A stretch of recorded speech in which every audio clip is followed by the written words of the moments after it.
Well, people are continuing to join us, but we're going to go ahead and get underway in the interest of time.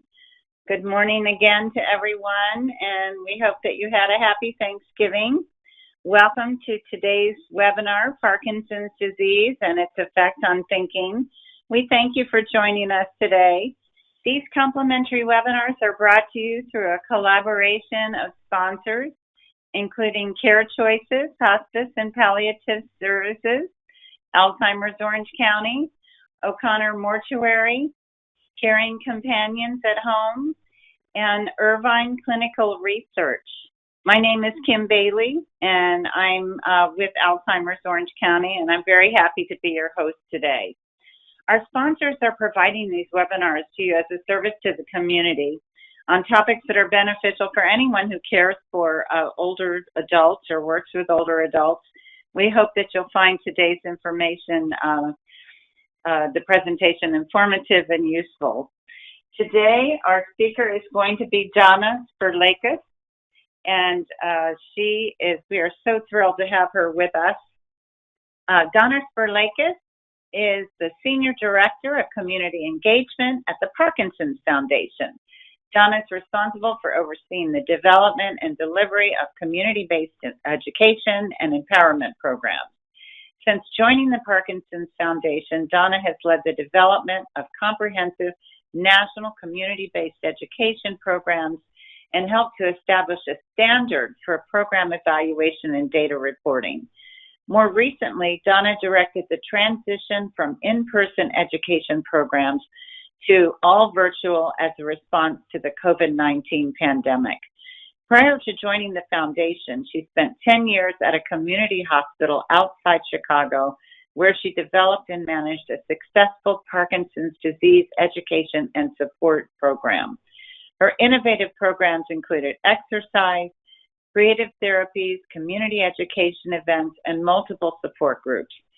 During this time, she worked very closely with individuals with Parkinson's disease and their families, gaining a strong understanding and empathy for those whose lives are affected by Parkinson's.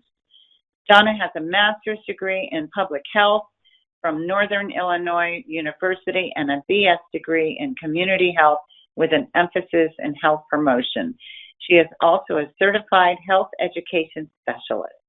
And now it gives me great pleasure to introduce you to Donna Sperlakis. Donna? Wonderful. Thank you so much, Kim. I'm going to go ahead and go to my first slide here. And thank you all so much for having me here today. I am super excited to be here and be able to share all of this important information with you. So before I begin, I just have a quick disclosure I want to share. You heard it in my bio. I'm not a clinician. I'm not a physician. So I'm not really going to be talking about detailed treatment strategies, the etiology, the pathology of Parkinson's. So we're really going to talk more high-level overview on the topics for today. So just want to put that out there. And so then with that being said, my objectives for you today are really to understand what Parkinson's disease is, who gets it. I'll be reviewing the symptoms and goals for treatment, and then discuss the thinking changes that happen in Parkinson's. Finally, I'll close by talking about the role of the family. All right, so kicking it off, I'm going to just start with some more broad statements about Parkinson's disease. Also, as I go through the presentation, you'll hear me kind of go back and forth between calling it Parkinson's and PD. So if you hear PD, I'm just interchanging those terms. So Parkinson's is a progressive neurological disorder. In other words, that means that symptoms simply get worse over time. It's not just a movement disease, it also affects mood and thinking. There's no cure for Parkinson's, but the good news is symptoms can be treated. People live well with it for many years.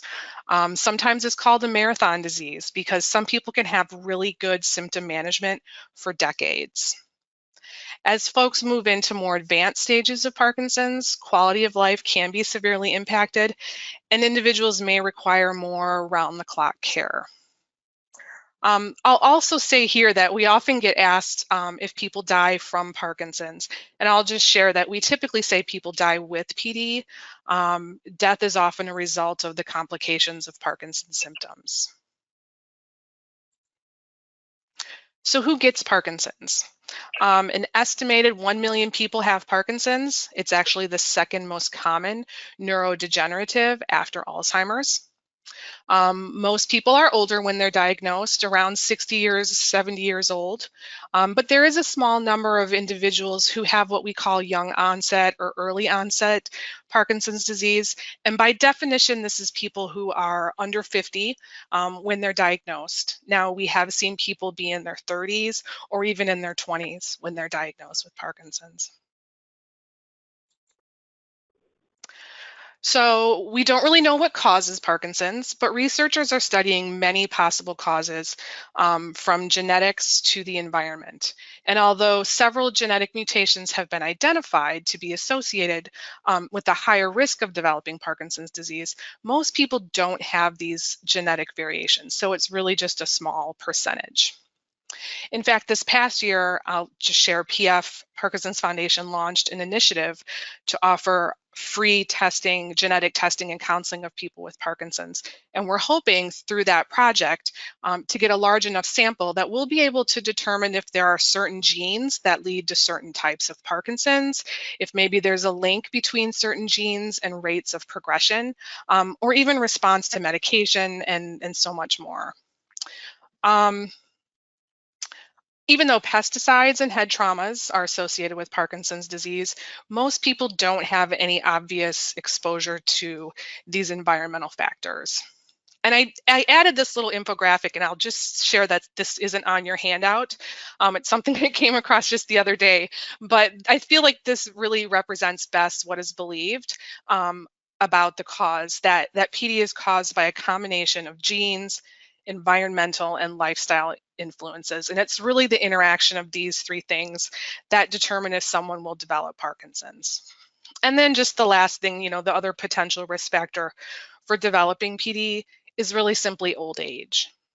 Moving along, how do you know you have Parkinson's? So Parkinson's disease is not easy to diagnose, and it's often undiagnosed for a long time before an individual gets the answers they need. So they may have, some different things happening. They go see lots of doctors, and it takes a while to get that diagnosis.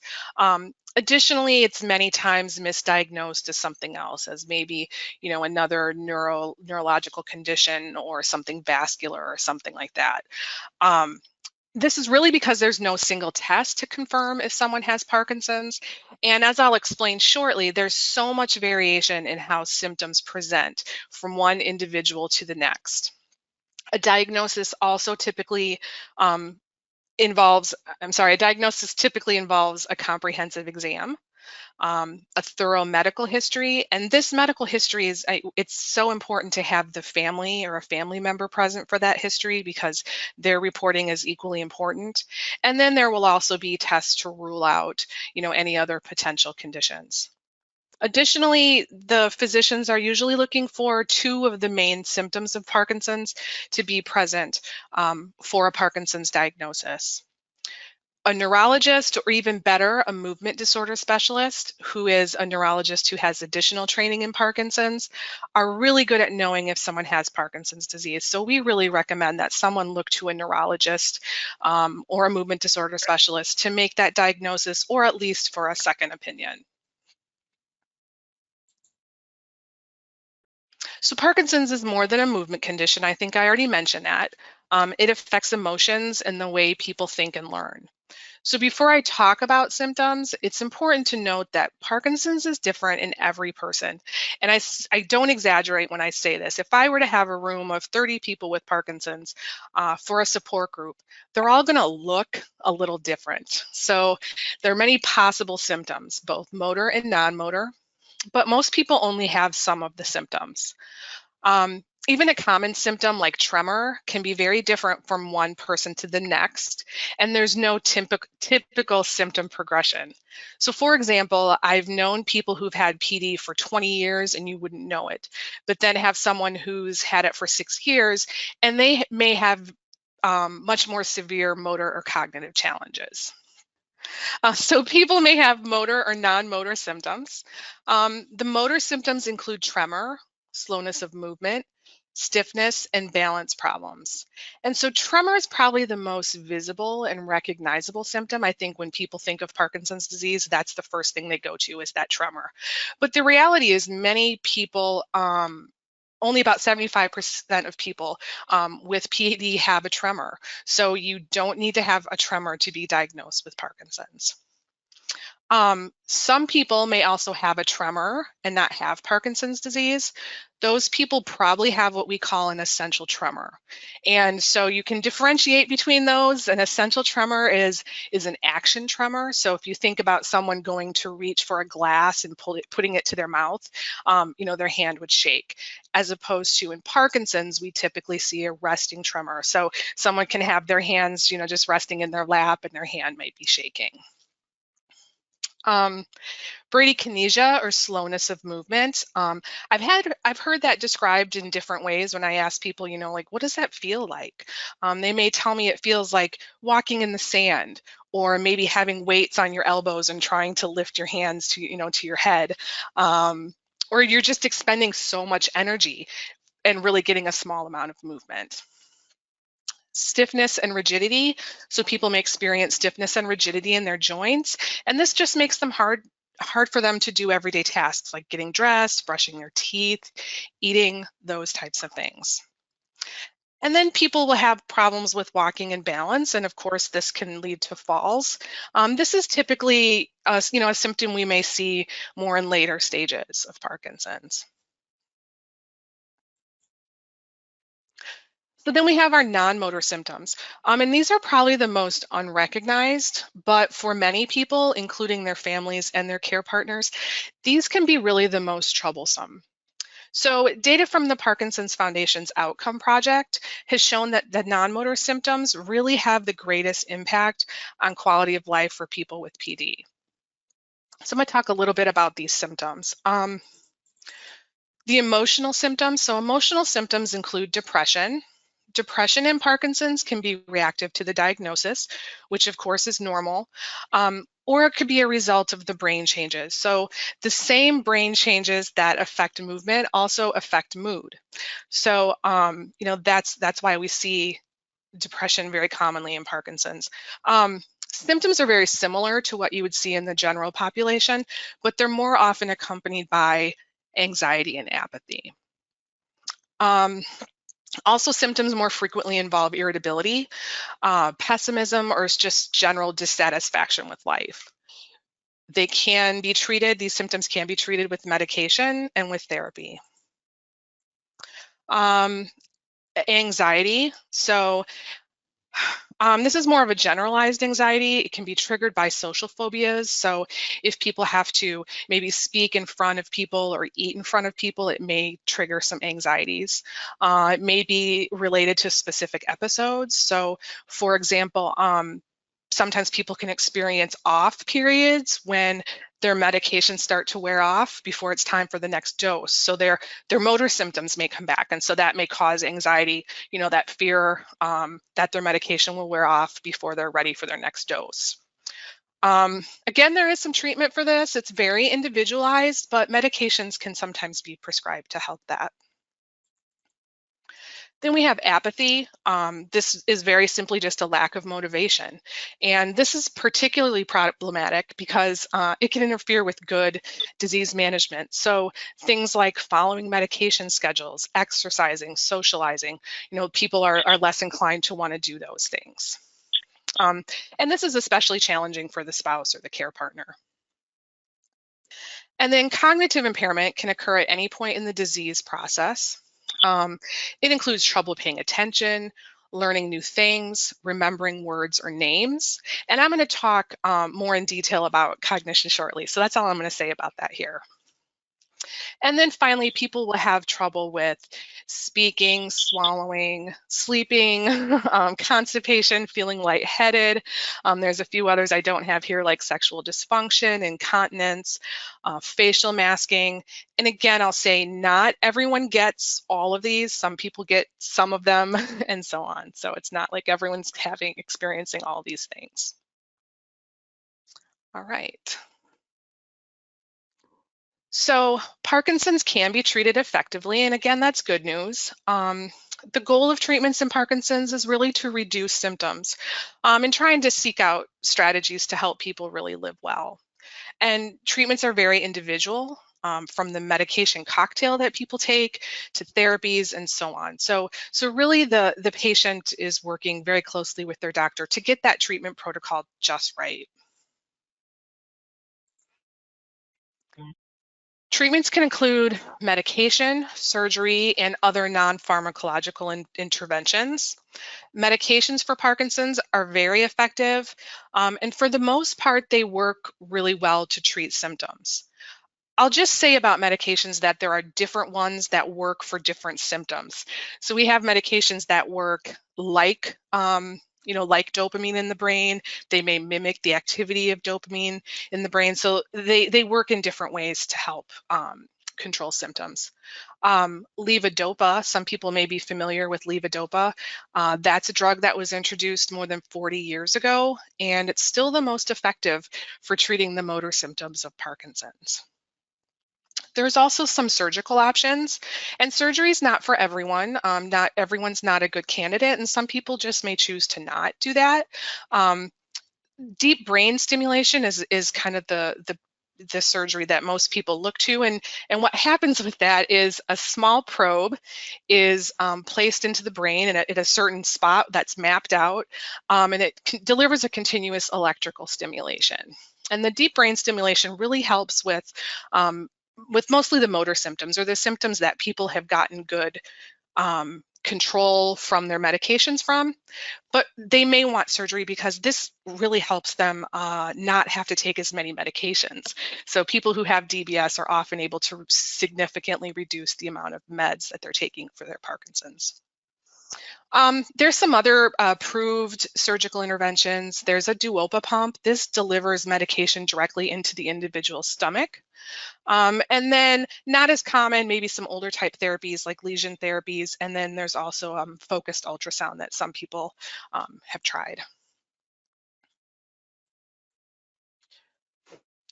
Exercise, yes, exercise is a treatment. Or just being active every day.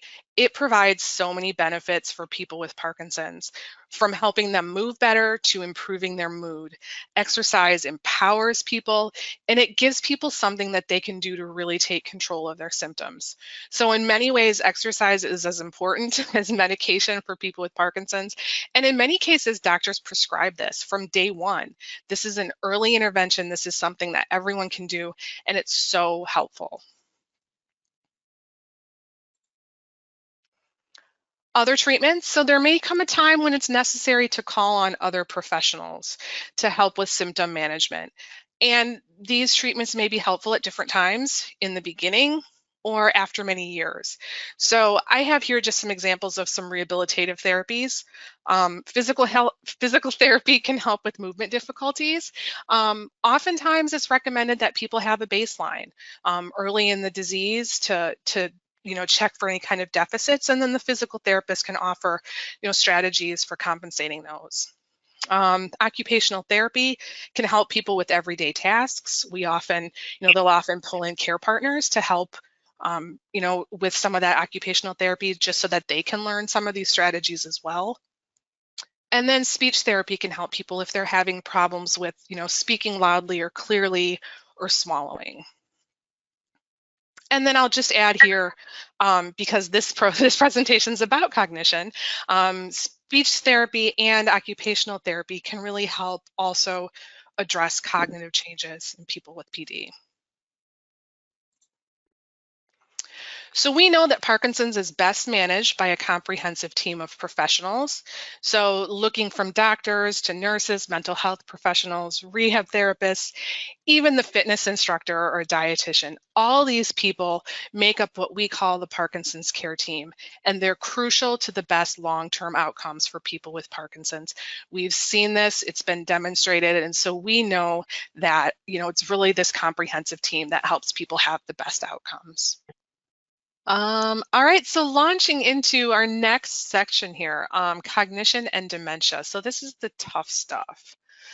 So cognitive impairment affects many people with Parkinson's. We know through research that these changes in thinking have a huge impact on quality of life, and really not just for the person with Parkinson's, but for the entire family as well.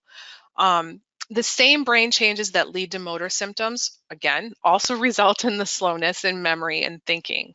So changes in thinking might be mild to the point where maybe the individual doesn't even notice and it's really just an annoyance, or they may be more severe to the point that it can be overwhelming and alarming.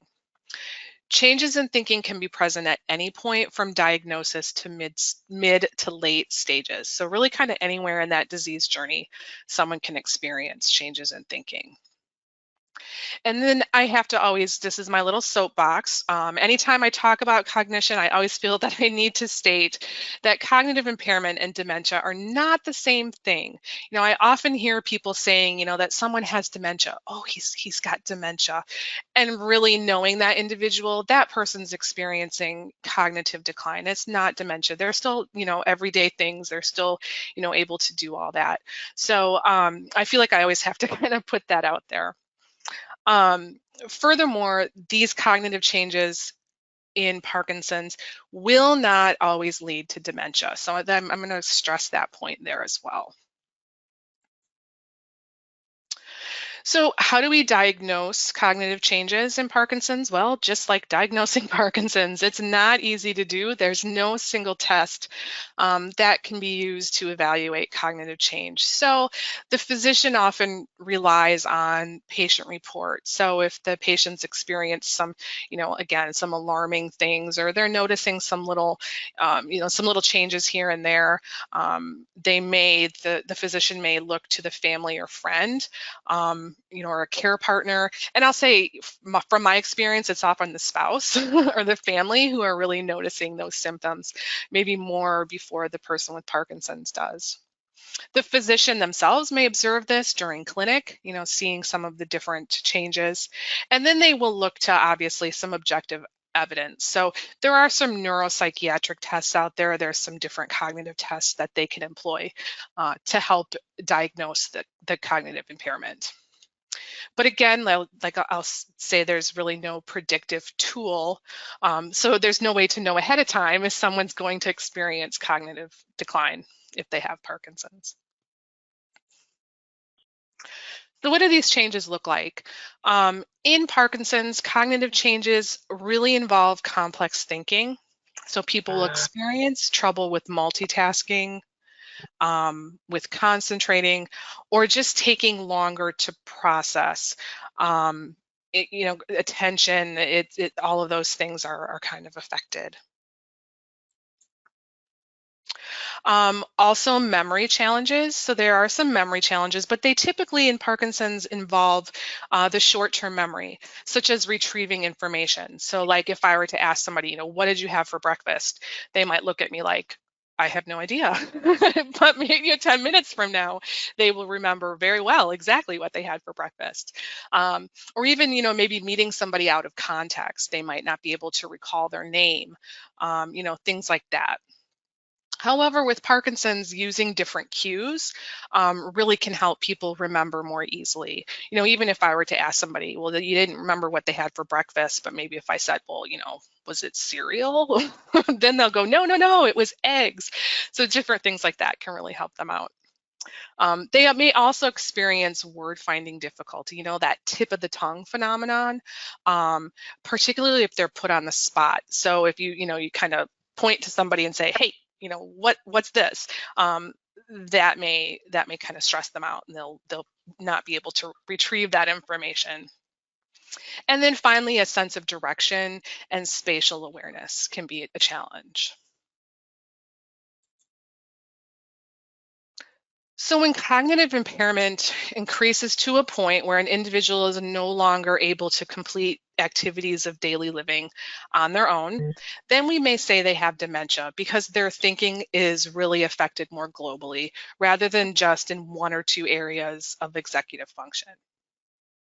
Parkinson's disease dementia is generally a late stage indicator, so simply risk increases significantly with age and with the length of time with Parkinson's disease. So just a quick stat, about 30% of all people with PD report changes in their memory and thinking ability. So it's not, it's not a super high number. Okay. Excuse me. So there's two types of dementia in Parkinson's disease, and I'm going to just start with a quick definition. So there is a protein called alpha-synuclein that's central to Parkinson's. This protein forms sticky clumps called Lewy bodies. So I'm sure many of you out there have heard of a Lewy body. That's not something you've never heard of before. But these Lewy bodies disrupt normal brain functioning. And so Parkinson's dementia is thought to be related to Lewy bodies. You may be familiar with Lewy body dementia, and this is a term that includes two different types of related dementias that are distinguished by which symptoms start when. So if you look here at the slide, I've got a little graphic here.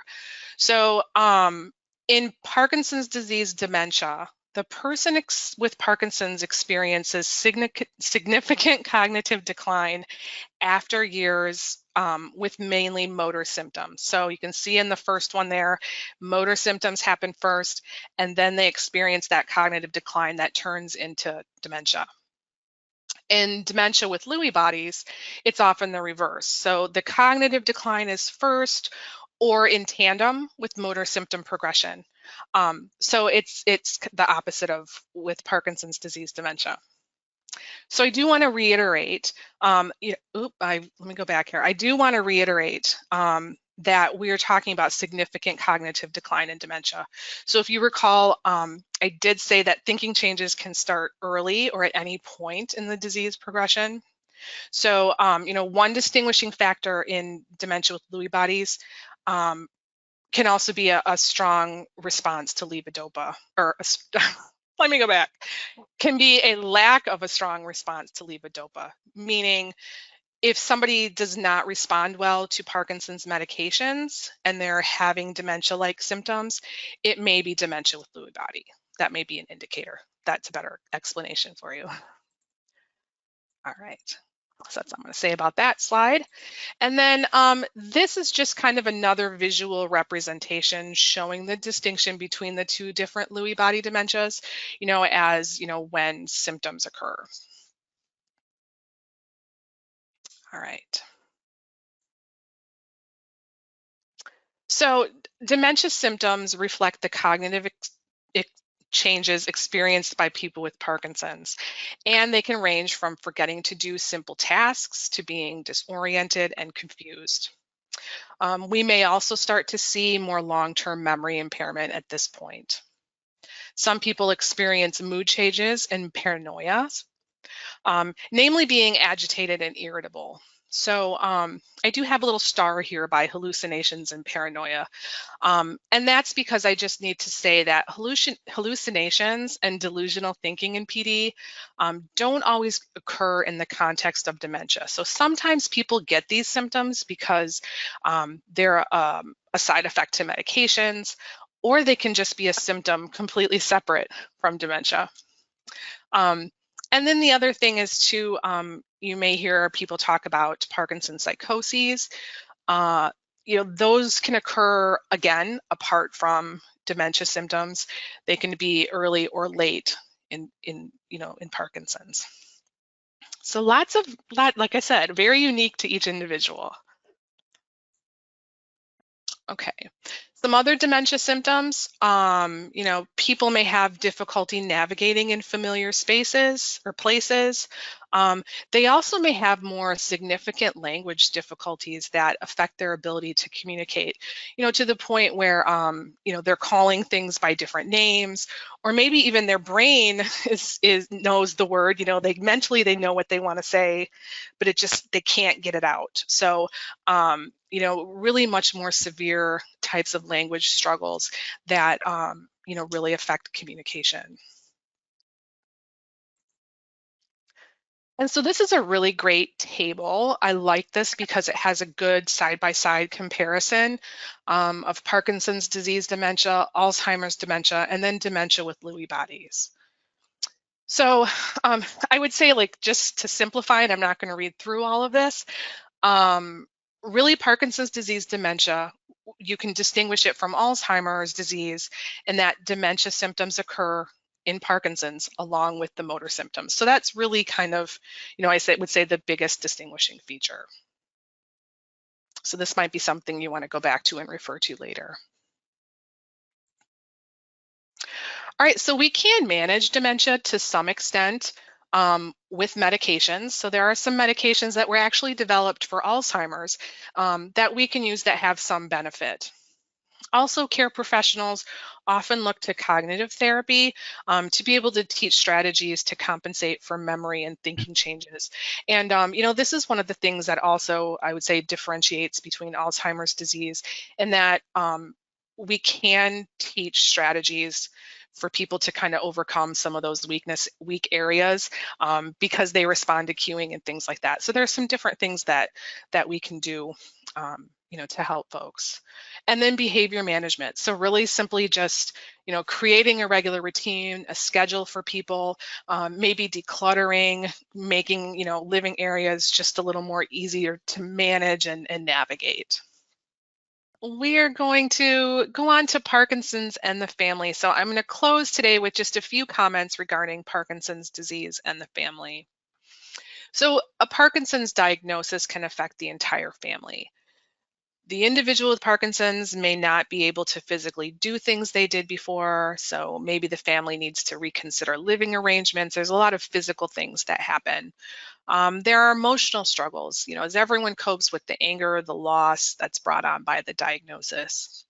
There's the challenges of changing relationships. So maybe the caregiver is now becoming the care receiver, or maybe friendships just simply become more difficult to maintain. And then, of course, there's always the financial problems that present themselves with the chronic disease. Maybe as individuals are no longer able to work outside the home, or just the cost of care, it can be significant for this marathon disease. So from diagnosis throughout the entire Parkinson's journey, it's important to acknowledge the important role that the family plays. So just kind of looking at these bullets here, learning about Parkinson's, it's so important for people to understand the basics, to really be able to identify when is it PD or when is it something else. When I had support groups and people would call me and say, this is going on, is it the Parkinson's? What is this? You need to know when you have to call the doctor because it's not Parkinson's. People need to be able to talk to their family, to their friends about what's going on. And the truth is, the more you know, the better able people are to be proactive and to take control of the condition. And I keep doing that, sorry. Then attending doctor appointments. This is a no-brainer. I think we all probably tell people this, but it's good to have that second set of ears. How many times have you walked out of the doctor's office and you forget everything they just told you to do? So that second set of ears, huge.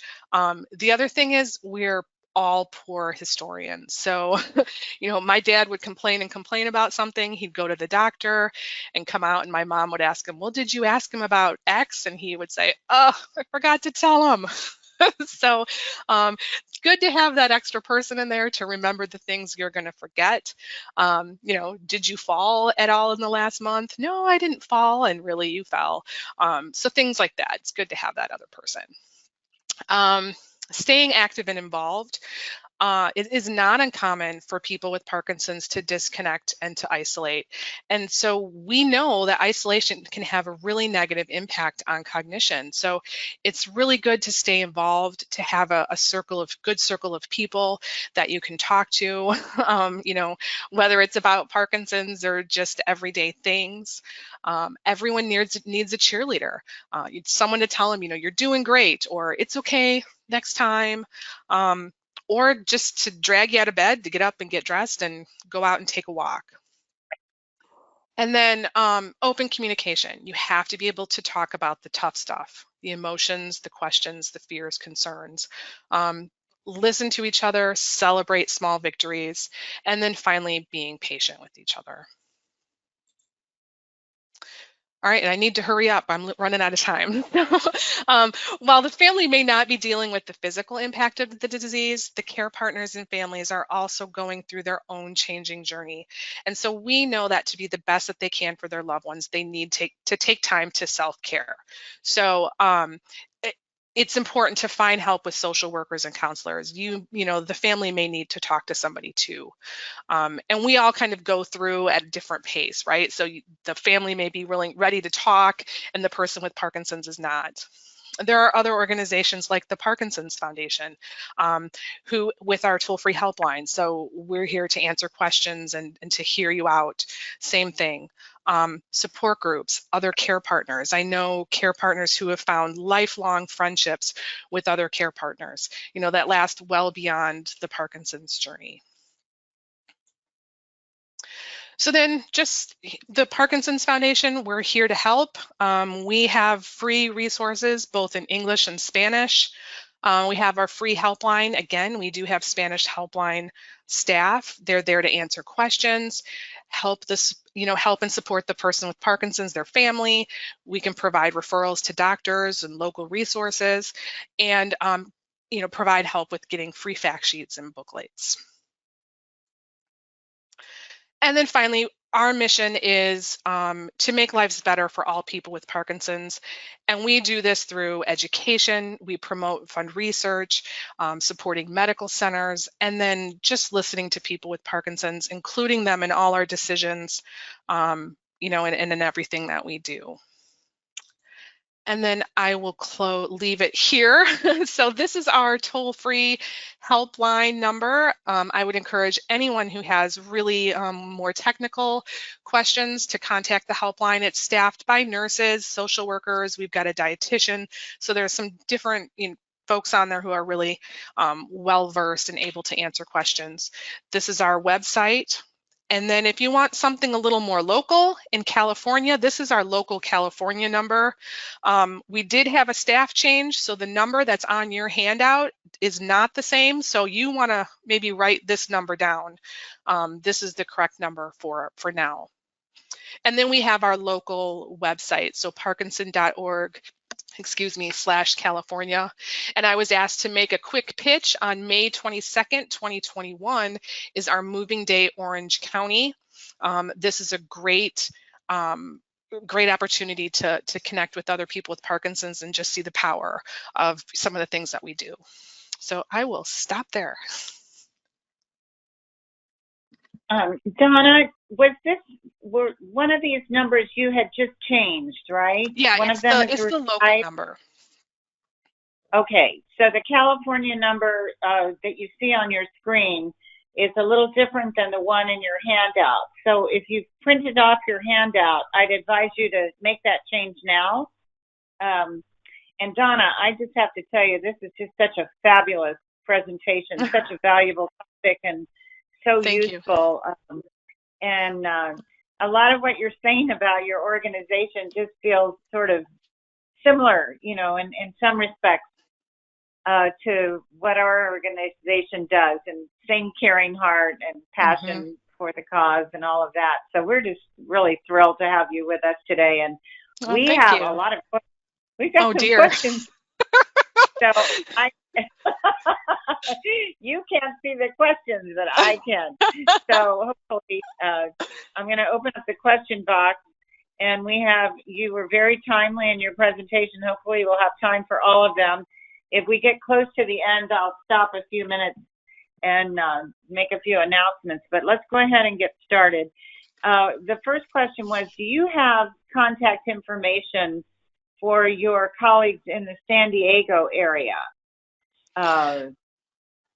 Yeah, so if you go to, so the slide that's up now, this in California, so if you go to parkinson.org/California, even that number, that's our California staff person, and she can connect anyone with, with someone in San Diego. We do have staff in San Diego. We don't have someone everywhere, but this will get you the resources you need for wherever you live if you're in California. Great. Thank you, Donna. Mm-hmm. A question about testing. I'm not sure. This probably got answered. I think this question was asked early on. Is there testing available for family members with a history of Lewy body? And so I think you answered that by saying there isn't clinical testing available, correct? Right. We can't predict at this point. So I mentioned the genetic initiative that we're working on right now. We can identify genetic mutations in people with Parkinson's, but so far we found that there is a very small familial link. So if people have different genetic mutations, it doesn't necessarily connect to, it doesn't necessarily have a family link. So yeah, we're not able to predict, like a marker for breast cancer. There's nothing like that where we can predict. Okay. Thank you. What type of lifestyle might cause Parkinson's disease? So what are some lifestyle risk factors that might come into play? Really there's not, there's nothing like that. People, that's always the question they ask, like, did I do something wrong? What did I do that caused this? There's not necessarily anything, that puts you more at risk than another person. I mentioned potentially environment, genetics, those kinds of things. And so it may be a combination of all of that working together. We just don't know yet. It's a little like that in the Alzheimer world, too, Yeah. because we know lots of people that have done everything right all their lives, and yet still end up getting Alzheimer's. But Yeah. some of the things you mentioned, like exercise and all of those things, it's really hopeful and helpful to know that they are effective as treatments. That was something interesting that we learned today. Donna, thank you. That's good. And a similar question about lifestyle. What is the effect of alcoholism on Parkinson's? As like, does it, I guess well, two things. I'm not really sure if you're wondering, alcoholism, does it affect the course of someone who already has Parkinson's? It may not affect,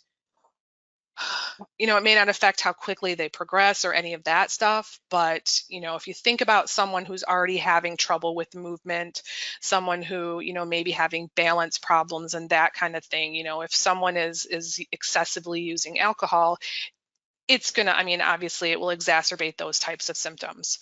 So from that perspective, it can make symptoms worse. Does it increase somebody's risk? I don't know. Thank you, Donna. And this was answered in the course of the presentation. Can you speak to the connection between Parkinson's and dementia? I think you covered that pretty well. Let's see what else we have.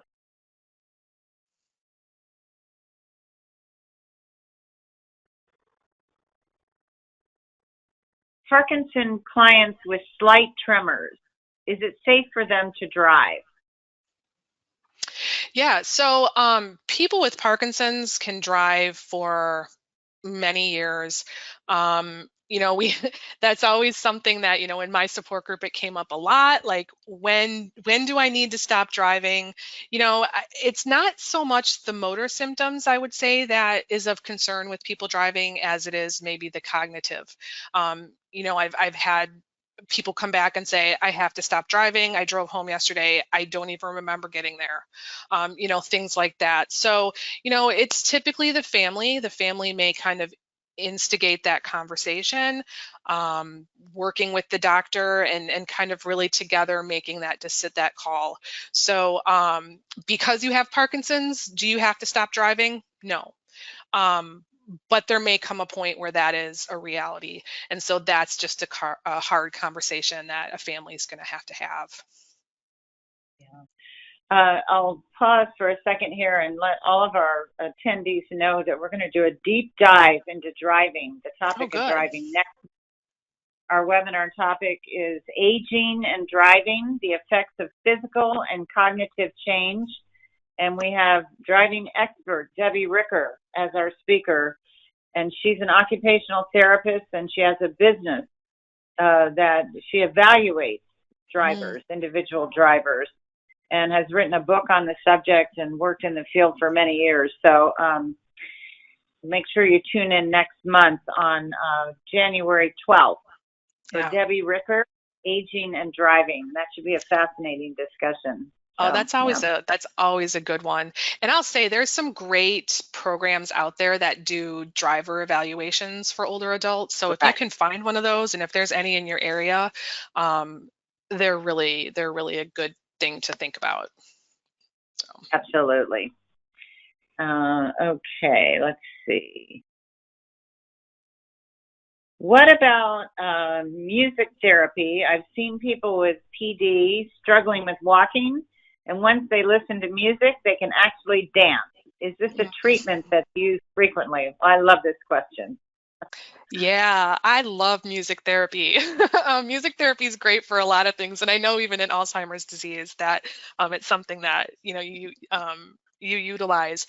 And so there is something about cadence. So one thing I didn't talk about, because I didn't really get into too much detail about motor symptoms and so on, is some people with Parkinson's do experience freezing. So, I mean, and it's simply just that. They can be walking along, and maybe it's because they get to like a change in the floor, like they're going from carpet to tile or something like that, and they just freeze. They can't move their feet. They're stuck in a spot.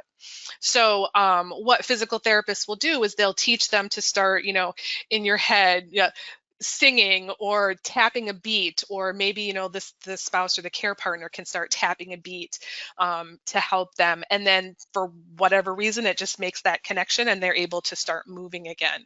So it's really effective. Music is great for people who experience freezing. Not only that, we do music therapy for people, drumming and things like that helps with coordination and that the cognition, that connection, doing like patterns and things like that. That's all great for people with Parkinson's. So music therapy is, something we discovered more recently, I would say, but we're using it a lot more. So that was a great question. Yeah, music therapy is great. Great. I'm going to take a quick pause here just for a few minutes because it's 25 after the hour. And I want to encourage everyone to stay with us. As a reminder, you need to be online with us for 60 full minutes from the time you first logged on in order to get your CE. But I do want to take a moment in case people do start leaving in 5 minutes to thank our sponsors one more time, because without them, this would not be possible. The fact that month after month, we can offer these free seminars with these fantastic speakers like Donna and others. And so thank you to Irvine Clinical Research, O'Connor Mortuary, Care Choices Hospice and Palliative Services, and Caring Companions at Home. And of course, my home base, Alzheimer's Orange County. Again, next month's free webinar is on the topic of driving with expert Debbie Ricker, or Ricker. I hope that you'll be here on January 12th for that. So let's go back to our questions and see what else we have for Jonathan Verlakis. Do people with tremors have to increase their caloric intake? That's an interesting question. Was there more? I'm sorry. What's the connection between the two? Well, I can tell you. So if you recall, if you think back to when I mentioned about bradykinesia, so the slowness of movement, and people saying that they feel like they have to expend so much more energy to do very simple tasks. So one thing that does happen when people have Parkinson's, a lot of people do start to lose weight. They experience some significant weight gain. And that's because they're expending more energy to do very simple tasks. So some people do have to eat more. They have to eat more, calorie rich foods. There's some different diets. Now, I won't get into all the nutrition because that's a whole other talk. But there are just some things that physicians may recommend to help people with weight loss because they do experience that. And so, that's kind of the loose connection, but people do lose weight, or they can lose weight. Okay, great.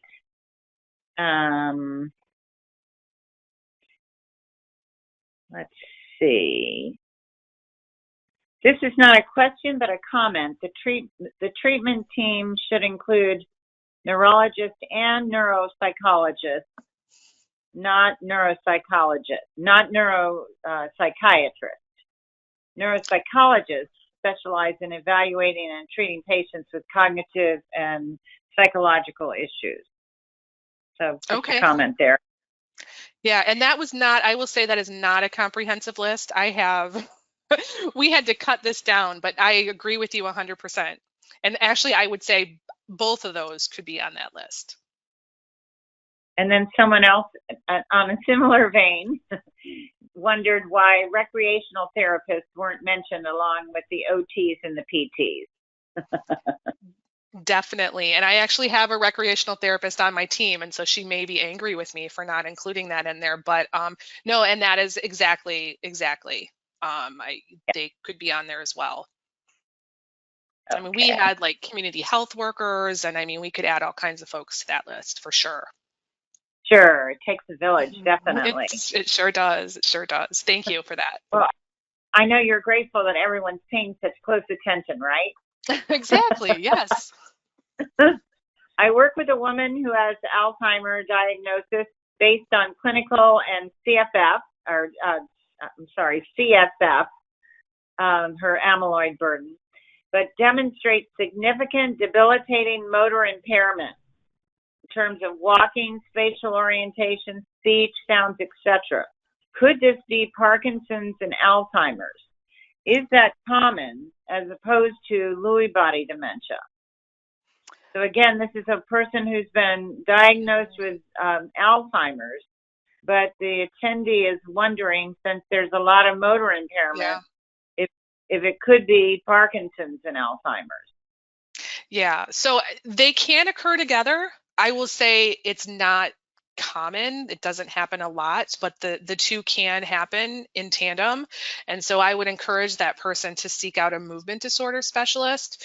If they're seeing just a general physician or even a neurologist for their Alzheimer's disease, they may not be seeing the movement symptoms. And so honestly, someone who has Parkinson's disease could walk into a movement disorder specialist office and they would almost be able to tell right away. They're that good at it, at this point. So yeah, I mean, it's very possible that person could have some type of movement disorder.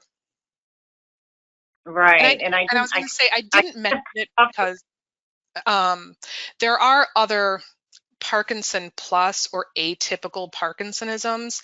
And again, I didn't get into that too much because that's a whole other can of worms.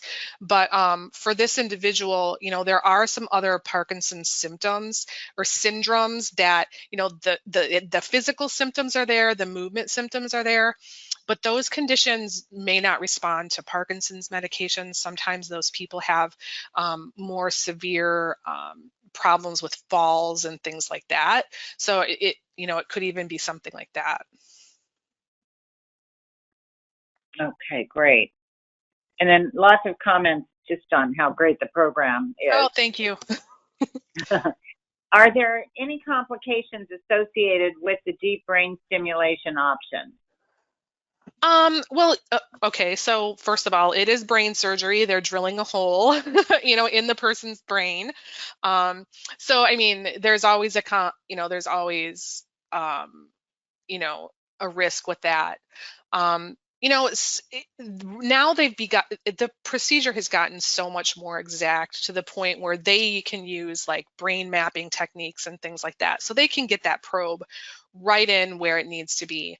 Now, I've seen, experiences where the probe may not be just in the right place, and so they may experience some additional, some new symptoms, or some, it might not be working as well, and so they can kind of go in and adjust that sometimes. So so there are some things, but for the most part, it's a pretty exact science at this point.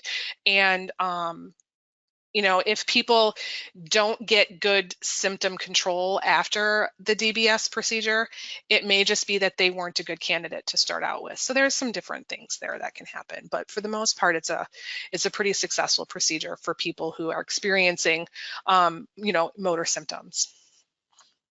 Great, thank you.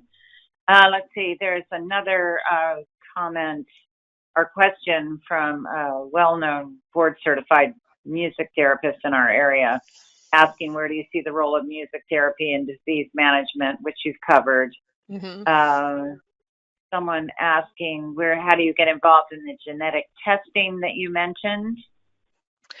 Go to parkinson.org/ is it genetics or PD gene? Shame on me for not knowing. If you go to parkinson.org, I think it's honestly right there on our homepage, and it's called PD Generation is the initiative. And you can click on that, and that link will take you to a page that can direct you to a testing center that's either near you, or you can do it via a televisit. And now we have the at-home option where the kit is sent to you. Well, I guess that's part of the televisit.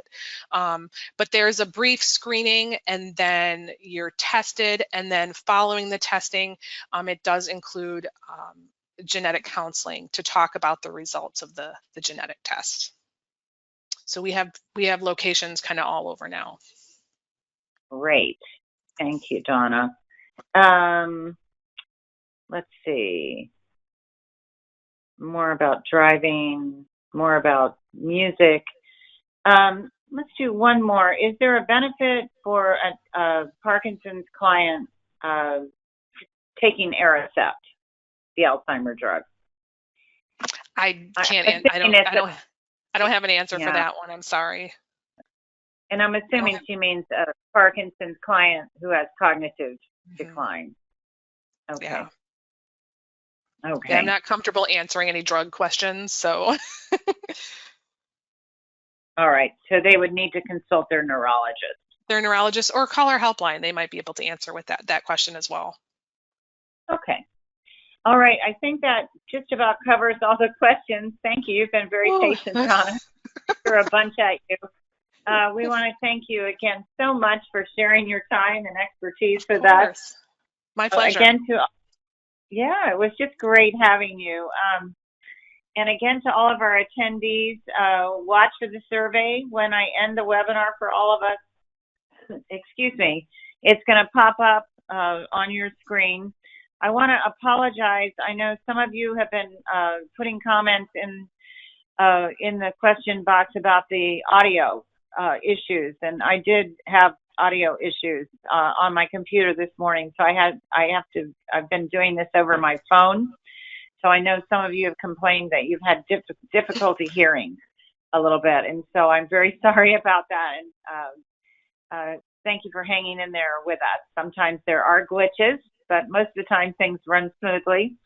Again, next month we'll have Debbie Rickers with talking about the topic of driving.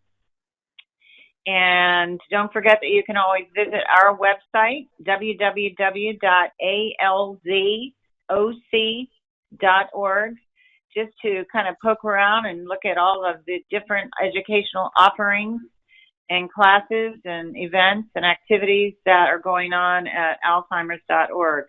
Thank you again to our speaker and to our sponsors. And I won't see you again until 2021. And I can't say, I'm pretty happy. We're all very happy to see this year end and to start a new year. But on behalf of all of us here at LOC, we want to wish you happy and safe holidays and wish you all the best. So thank you for your participation and goodbye.